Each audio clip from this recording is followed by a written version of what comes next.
শয়তান মানুষের মনে কিভাবে ওয়াসওয়াসা দেয়, অদৃশ্যভাবে কিভাবে ধ্বংস হচ্ছে ঈমান।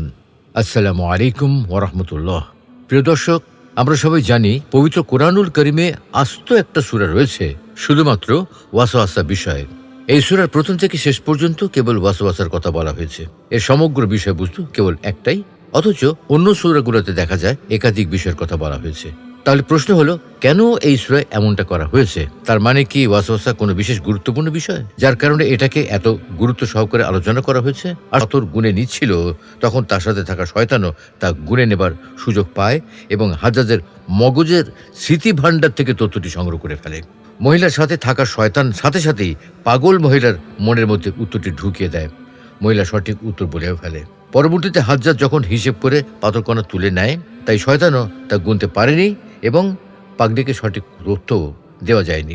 আরও লক্ষণীয় হলো, পাগলি একটা প্রশ্নের সঠিক তথ্য দিতে পেরেছে, অন্যটির পারে নাই। মানুষের অভ্যাস হলো, কোনো পাগল জাতীয় মানুষ 10টি প্রশ্নের অন্তত 3টা সঠিক উত্তর দিতে পারলেই তাকে মহামানব বানিয়ে ছাড়ে। 7টি প্রশ্নের ভুল উত্তর দিল মানুষ এটা নিয়ে ভাবতে চায় না। পাগলের ভুল উত্তরকে হিয়ালিপনা মনে করে। অর্থাৎ পাগল যদি মন দিয়ে প্রশ্ন শুনতো, তাহলে এইসব প্রশ্নের সঠিক জবাব দিতে পারত। এই ধারণাটাও পাগলের পক্ষে যায়। পরিশেষে তারা পাগলকে আল্লাহর ওলির মর্যাদায় পৌঁছে দেয় এবং তার 2টি সত্য তথ্য প্রদানকে কেরামতি বলে মানতে থাকে। আর এটাই হলো শয়তানের অন্যতম ওয়াসওয়াসা, সন্দেহ সংশয় সৃষ্টি করে মানুষকে পথভ্রষ্ট করার জুৎসই নিয়ম।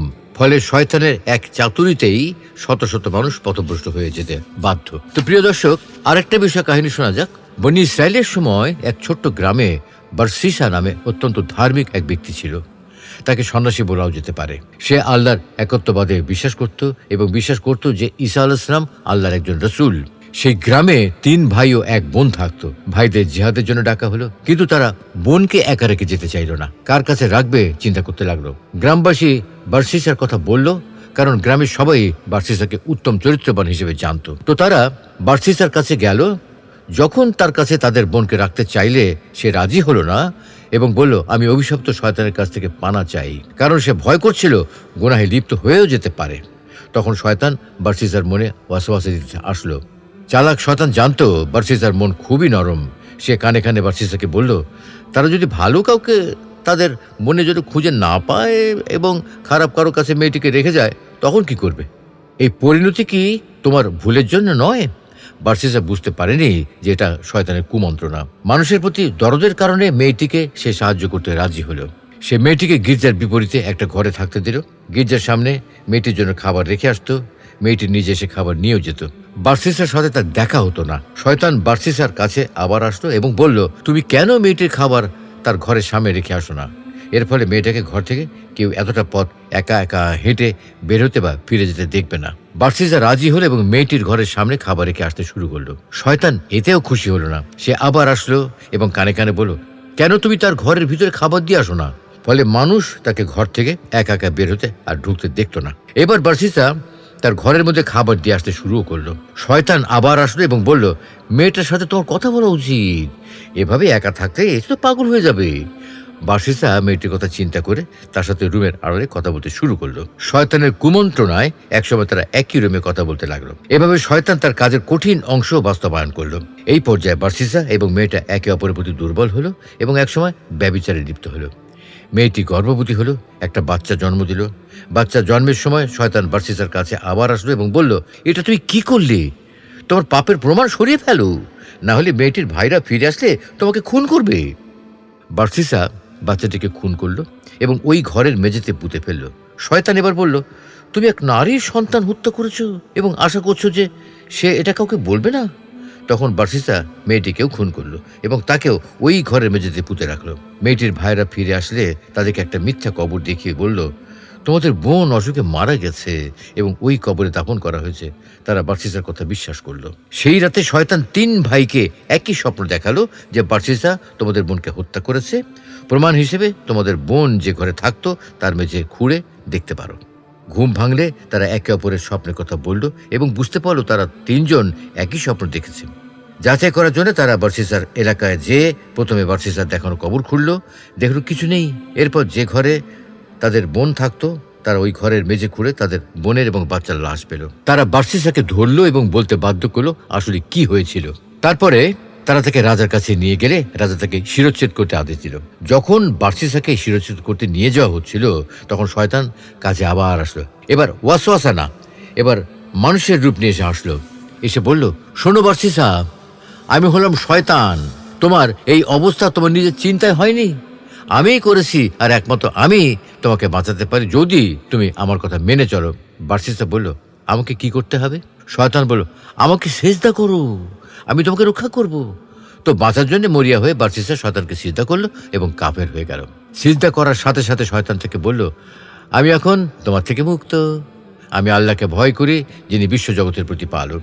এই বলে শয়তান সেখান থেকে পালালো এবং বার্সিসার শিরচ্ছেদ করা হলো। দেখুন শয়তান কিভাবে বার্সিসাকে ফাঁদে ফেলল। এসেছিল বন্ধুর বেশে, ভালো ভালো কথা বলতে আর আপাত দৃষ্টিতে ভালো কাজে উৎসাহ দিতে, কিন্তু আসলে সে ছিল সবচেয়ে বড় শত্রু। তাই তো আল্লাহ তাআলা বলেন, তাদের দৃষ্টান্ত শয়তান যে মানুষকে বলে কুফরি করো, অতঃপর যখন সে কুফরি করে তখন শয়তান বলে, আমি তোমার থেকে মুক্ত, আমি বিশ্বজগতের প্রতিপালক আল্লাহকে ভয় করি। প্রিয় দর্শক, শয়তান মানুষকে যে ওয়াসওয়াসা দেয় তার কয়েকটি স্তর আছে। প্রথম স্তর কুফরি, আল্লাহকে অস্বীকার এবং তার হুকুমের বিরোধিতা সহ বিভিন্ন ধরনের কুফরি, শিরক, আল্লাহ ও তার রাসূলের প্রতি শত্রুতা ও বিদ্বেষ ভাব পোষণ করা এই স্তরের কাজ। শয়তান প্রথমে মানুষের মধ্যে এই স্তরের কাজ আঞ্জাম দেয়, এতে ব্যর্থ হলে দ্বিতীয় স্তরের দিকে অগ্রসর হয়। দ্বিতীয় স্তর হচ্ছে বেদাত। এটি শয়তানের কাছে অন্য গুনাহসমূহ থেকে অধিকতর প্রিয়, কেননা এর মাধ্যমে দ্বীনের ক্ষতি বেশি করা সম্ভব।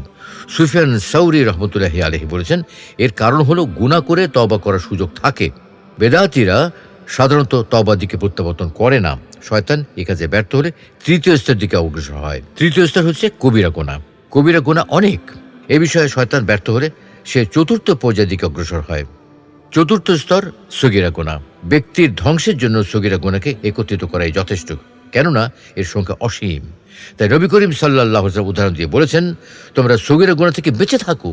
এর উদাহরণ হলো, কোনো সম্প্রদায় কোনো মাঠে অবস্থান করলো, প্রত্যেকে মাঠ থেকে কাঠ কুড়িয়ে এনে বিশাল আগুন প্রজ্বলিত করলো, তারপর তারা ওই আগুনে রান্না করলো ও শীতের মধ্যে তাপ গ্রহণ করলো। এই পর্যায়ে ব্যর্থ হলে পঞ্চম পর্যায়ের দিকে অগ্রসর হয়। পঞ্চম স্তর, যে কাজে সওয়াব বা গোনা কোনোটি নেই সে কাজে ব্যস্ত রাখা। এই জাতীয় কাজে ব্যস্ত রাখার মাধ্যমে সওয়াবের কাজ থেকে বঞ্চিত রাখা হয়। এই পর্যায়ে ব্যর্থ হলে পরবর্তী পর্যায়ের দিকে অগ্রসর হয়। ষষ্ঠ স্তর হচ্ছে উত্তম কাজের পরিবর্তে অনুত্তম কাজে নিয়োজিত করা। এর ফলে উত্তম কাজের সওয়াব থেকে বঞ্চিত রাখে এবং আল্লাহর কাছে তার মর্যাদা কমিয়ে দেয়। এই সকল বর্ণনা ও আলোচনা দ্বারা শয়তানি ওয়াসওয়াসা থেকে বাঁচার উপায় ও প্রক্রিয়া সম্পর্কে একটা পরিষ্কার ধারণা পাওয়া যায়। শয়তান থেকে বাঁচার জন্য মুমিনকে কতগুলো কাজ করতে হবে, যেমন তাকে দ্বীনি ইলম শিক্ষা গ্রহণ করতে হবে, আল্লাহর কাছে আশ্রয় চাইতে হবে, ওয়াসওয়াসা আসলে তা মোকাবেলার জন্য উত্তম হাতিয়ার ব্যবহার করার মানসিকতা ও পরিকল্পনা থাকতে হবে। মজবুত মানসিকতা, আল্লাহর উপর নির্ভরতা, আল্লাহর সাহায্য কামনা ইত্যাদি হচ্ছে শয়তানি ওয়াসওয়াসার উত্তম প্রতিরোধক। নেক কাজ করার সিদ্ধান্ত নিয়ে অটল থাকলে শয়তান কোনো ক্ষতি করতে পারবে না। তবে দুর্বল ইমানদাররা ওয়াসওয়াসার মোকাবেলায় টিকে থাকতে পারে না। তাই প্রত্যেক ইমানদারকে নিজ নিজ ইমান মজবুত করতে হবে। আসলে মনের মধ্যে অনাকাঙ্ক্ষিত ও অপ্রত্যাশিত কোনো কিছু উদয় হওয়াকে ওয়াসওয়াসা বা কুমন্ত্রণা, দ্বিধাদ্বন্দ্ব, সন্দেহ প্রবণতা বলা হয়। এটা একটা মানসিক রোগ, কুমন্ত্রণার ফাঁদ, যা একজন মুসলিমকে বিভ্রান্ত করার জন্য শয়তানের পক্ষ থেকে মনে আসে। মানুষ মাত্রই কম বেশি বিভিন্ন বিষয়ে ওয়াসওয়াসা বা কুমন্ত্রণায় আক্রান্ত হতে পারে, কিন্তু এই বিষয়ে জ্ঞান না থাকলে একজন সাধারণ ব্যক্তি ধীরে ধীরে মানসিক রোগীতে পরিণত হতে পারে। এজন্য একদিকে যেমন সতর্কতা কাম্য, তেমনি কিছু আমলের মাধ্যমে পরিত্রাণ পাওয়ার চেষ্টা করা উচিত। পরিত্রাণের আমল, ওয়াসওয়াসার কারণে নামাজ, কোরআন তেলাওয়াত ও জিকির আজকার সহ কোনো ইবাদতে মন বসে না। মনের সৃষ্ট এসব দ্বিধাদ্বন্দ্ব ও কুমন্ত্রণা থেকে বেঁচে থাকা সহ পুনরায় আমল ও ইবাদত বন্দেগীর জীবনে ফিরে যাওয়ার জন্য কোরআন মজিদের চিকিৎসা গ্রহণের বিকল্প নেই। বিশেষভাবে এই 4টি আমল করা প্রয়োজন। 1. আউযু বিল্লাহি মিনাশ শাইতানির রাজিম পড়ার মাধ্যমে শয়তানের ওয়াসওয়াসা থেকে হেফাজতে থাকা। 2. সূরা ফালাক ও সূরা নাস তেলাওয়াত করা। 3. বেশি বেশি আল্লাহ জিকির করা। আল্লাহুম্মা মুসাররিফাল কুলুবি সারফিল কুলুবানা আলা তাআতিকা। হে মানুষের অন্তর পরিবর্তনকারী আল্লাহ, আমাদের অন্তরকে আপনার আনুগত্যের দিকে পরিবর্তন করুন। এই দোয়াও পড়া যেতে পারে, ইয়া মুকাল্লিবাল কুলুবি সাব্বিত কলবি আলা দীনিকা। হে মানুষের অন্তর পরিবর্তনকারী, আমার অন্তরকে আপনার দিনের উপর দৃঢ় রাখুন। 4, মনে জাগ্রত হওয়া, কুচিন্তার দিকে ধ্যান বা খেয়াল না দিয়ে বেশি বেশি ইস্তেগফার পড়া।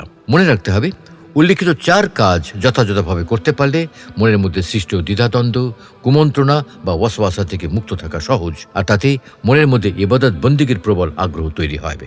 যাবতীয় কুচিন্তা দূর করতে উল্লিখিত আমল সবচেয়ে বেশি কার্যকরী। এছাড়া আলেমরাও আরও বলেন, কোনো বিষয়ে মনের মধ্যে কুচিন্তা আসলে তা গুরুত্ব না দেওয়া। মানুষের মনের মধ্যে উদ্রেক বা জাগ্রত হওয়া কুচিন্তার জন্য কোনো মুমিনকেই জিজ্ঞাসাবাদ করা হবে না। যখনই মানুষ কুচিন্তা বাস্তবায়ন করবে তখনই সে গুনাহগার হবে কিংবা এর জন্য জবাবদিহি করতে হবে। সুতরাং কেবল কুচিন্তা আসার কারণে পেরেশান হওয়ার প্রয়োজন নেই।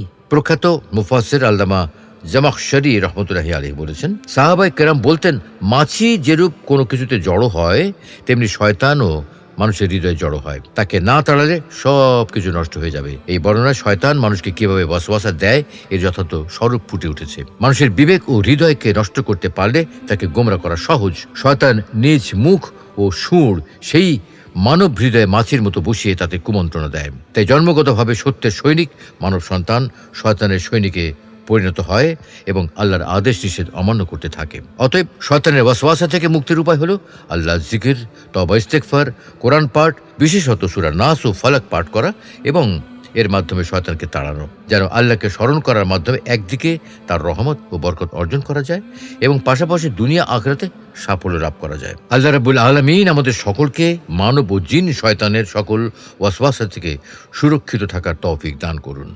আমিন।